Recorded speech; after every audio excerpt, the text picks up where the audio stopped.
Chapter 2. Mistress Mary, quite contrary.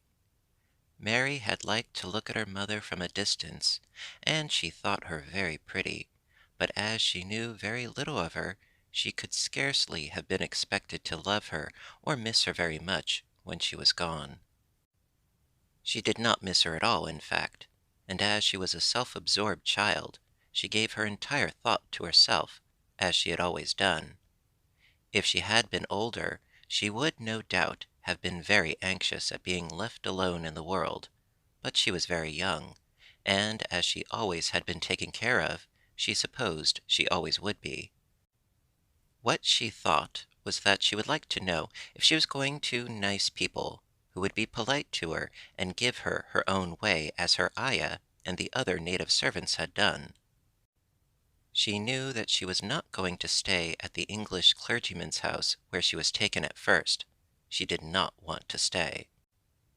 The English clergyman was poor, and he had 5 children nearly all the same age, and they wore shabby clothes, and were always quarreling and snatching toys from each other. Mary hated their untidy bungalow, and was so disagreeable to them that after the first day or two nobody would play with her. By the second day they had given her a nickname which made her furious. It was Basil who thought of it first. Basil was a little boy with impudent blue eyes and a turned-up nose, and Mary hated him. She was playing by herself under a tree, just as she had been playing the day the cholera broke out. She was making heaps of earth and paths for a garden, and Basil came and stood near to watch her. Presently he got rather interested and suddenly made a suggestion. "Why don't you put a heap of stones there and pretend it is a rockery?" he said. "There in the middle," and he leaned over her to point. "Go away!" cried Mary. "I don't want boys. Go away!" For a moment Basil looked angry, and then he began to tease. He was always teasing his sisters. He danced round and round her, and made faces, and sang and laughed. "Mistress Mary, quite contrary, how does your garden grow? With silver bells and cockle shells, and marigolds all in a row." He sang it until the other children heard, and laughed too. And the crosser Mary got, the more they sang, "Mistress Mary, quite contrary." And after that, as long as she stayed with them, they called her Mistress Mary Quite Contrary when they spoke of her to each other, and often when they spoke to her. "You are going to be sent home," Basil said to her, "at the end of the week, and we're glad of it." "I'm glad of it too," answered Mary. "Where is home?" "She doesn't know where her home is," said Basil, with 7-year-old scorn. "It's England, of course. Our grandmamma lives there, and our sister Mabel was sent to her last year. You are not going to your grandmamma. You have none. You are going to your uncle. His name is Mr. Archibald Craven." "I don't know anything about him," snapped Mary. "I know you don't," Basil answered. "You don't know anything. Girls never do. I heard father and mother talking about him. He lives in a great big, desolate old house in the country, and no one goes near him. He's so cross he won't let them, and they wouldn't come if he would let them. He's a hunchback, and he's horrid." "I don't believe you," said Mary, and she turned her back and stuck her fingers in her ears, because she would not listen any more. But she thought over it a great deal afterward, and when Mrs. Crawford told her that night that she was going to sail away to England in a few days, and go to her uncle, Mr. Archibald Craven, who lived at Misselthwaite Manor, she looked so stony and stubbornly uninterested that they did not know what to think about her. They tried to be kind to her, but she only turned her face away when Mrs. Crawford attempted to kiss her, and held herself stiffly when Mr. Crawford patted her shoulder. "She is such a plain child," Mrs. Crawford said pityingly afterward, "and her mother was such a pretty creature. She had a very pretty manner, too, and Mary has the most unattractive ways I ever saw in a child."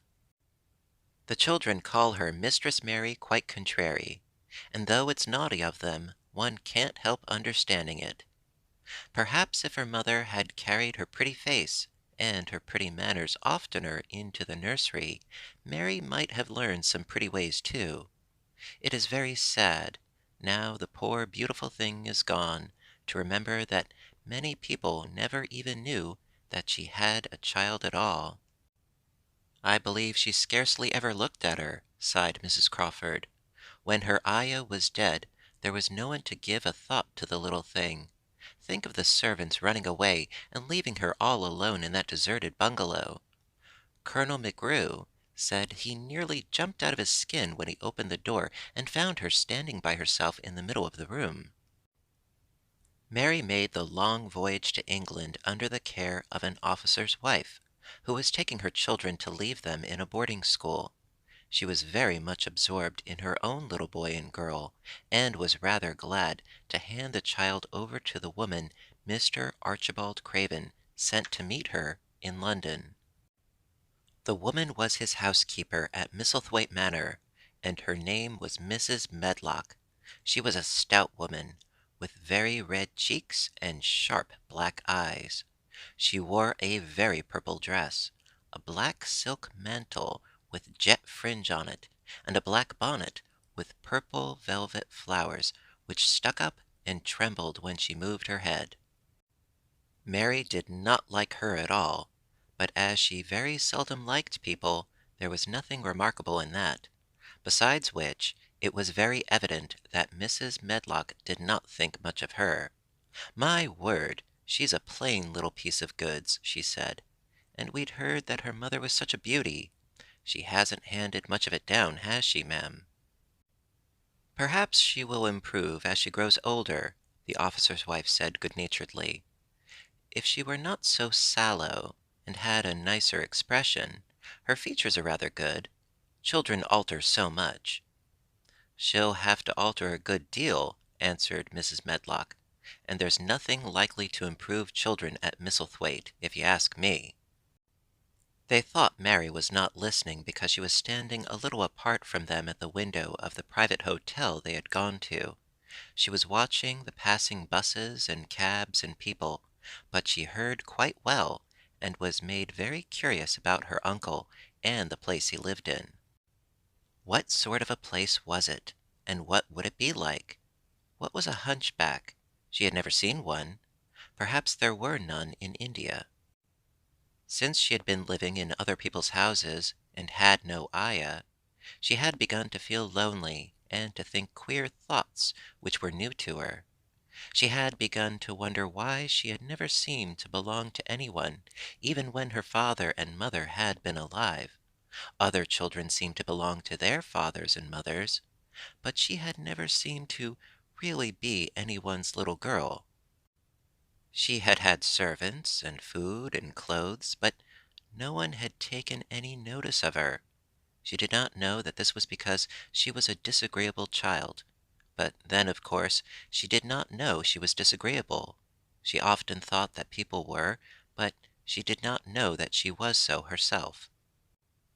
She thought Mrs. Medlock the most disagreeable person she had ever seen, with her common, high-colored face, and her common fine bonnet. When the next day they set out on their journey to Yorkshire, she walked through the station to the railway carriage with her head up and trying to keep as far away from her as she could, because she did not want to seem to belong to her. It would have made her very angry to think people imagined she was her little girl. But Mrs. Medlock was not in the least disturbed by her and her thoughts. She was the kind of woman who would stand no nonsense from young ones. At least, that is what she would have said if she had been asked.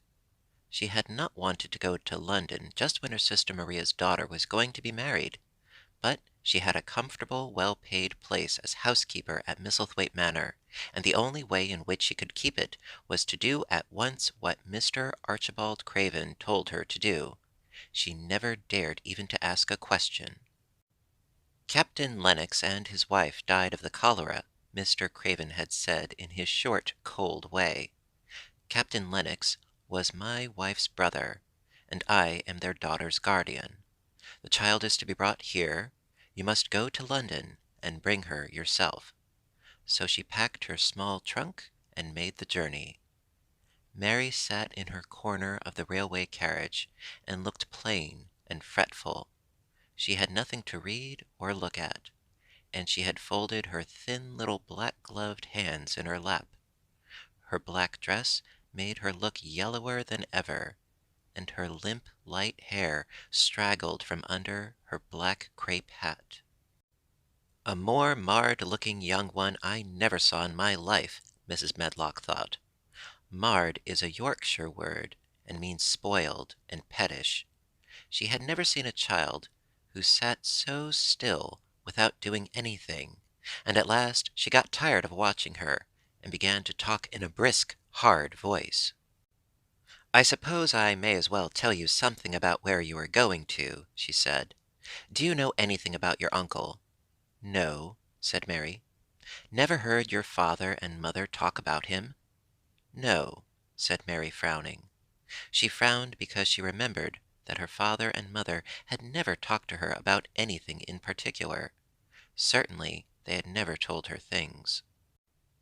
"Hm," muttered Mrs. Medlock, staring at her queer, unresponsive little face. She did not say any more for a few moments, and then she began again.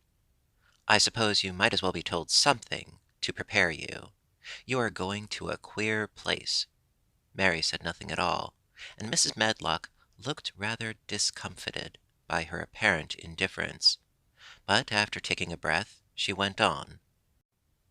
"Not but that it's a grand big place in a gloomy way, and Mr. Craven's proud of it in his way, and that's gloomy enough too. The house is 600 years old, and it's on the edge of the moor, and there's near 100 rooms in it, though most of them's shut up and locked. And there's pictures and fine old furniture and things that's been there for ages, and there's a big park round it, and gardens and trees with branches trailing to the ground, some of them." She paused and took another breath. "But there's nothing else," she ended suddenly. Mary had begun to listen in spite of herself. It all sounded so unlike India, and anything new rather attracted her, but she did not intend to look as if she were interested. That was one of her unhappy, disagreeable ways, so she sat still. "Well," said Mrs. Medlock, "what do you think of it?" "Nothing," she answered. "I know nothing about such places." That made Mrs. Medlock laugh a short sort of laugh. "Eh!" she said. "But you are like an old woman. Don't you care?" "It doesn't matter," said Mary, "whether I care or not." "You're right enough there," said Mrs. Medlock. "It doesn't. What you're to be kept at Misselthwaite Manor for, I don't know, unless because it's the easiest way. He's not going to trouble himself about you, that's true and certain. He never troubles himself about no one." She stopped herself as if she had just remembered something in time. "He's got a crooked back," she said. "That set him wrong. He was a sour young man, and got no good of all his money and big place till he was married." Mary's eyes turned toward her, in spite of her intention not to seem to care. She had never thought of the hunchback's being married, and she was a trifle surprised. Mrs. Medlock saw this, and as she was a talkative woman, she continued with more interest. This was one way of passing some of the time at any rate. She was a sweet, pretty thing, and he'd have walked the world over to get her a blade of grass she wanted. Nobody thought she'd marry him, but she did, and people said she married him for his money, but she didn't. She didn't, positively. When she died, Mary gave a little involuntary jump. "Oh, did she die?" she exclaimed, quite without meaning to. She had just remembered a French fairy story she had once read called Riquet à la Houppe. It had been about a poor hunchback and a beautiful princess, and it had made her suddenly sorry for Mr. Archibald Craven. "Yes, she died," Mrs. Medlock answered, and it made him queerer than ever. He cares about nobody. He won't see people. Most of the time he goes away, and when he is at Misselthwaite he shuts himself up in the west wing, and won't let anyone but Pitcher see him. Pitcher's an old fellow, but he took care of him when he was a child, and he knows his ways. It sounded like something in a book, and it did not make Mary feel cheerful. A house with 100 rooms, nearly all shut up, and with their doors locked. A house on the edge of a moor, whatsoever a moor was, sounded dreary. A man with a crooked back, who shut himself up also. She stared out of the window with her lips pinched together, and it seemed quite natural that the rain should have begun to pour down in gray slanting lines and splash and stream down the window panes. If the pretty wife had been alive, she might have made things cheerful by being something like her own mother, and by running in and out and going to parties as she had done in frocks full of lace. But she was not there any more. "You needn't expect to see him, because 10 to 1 you won't," said Mrs. Medlock. "And you mustn't expect that there will be people to talk to you. You'll have to play about and look after yourself. You'll be told what rooms you can go into and what rooms you're to keep out of. There's gardens enough, but when you're in the house, don't go wandering and poking about. Mr. Craven won't have it." "I shall not want to go poking about," said sour little Mary, and just as suddenly as she had begun to be rather sorry for Mr. Archibald Craven, she began to cease to be sorry, and to think he was unpleasant enough to deserve all that happened to him. And she turned her face toward the streaming panes of the window of the railway carriage, and gazed out at the gray rainstorm, which looked as if it would go on for ever and ever. She watched it so long and steadily that the grayness grew heavier and heavier before her eyes, and she fell asleep.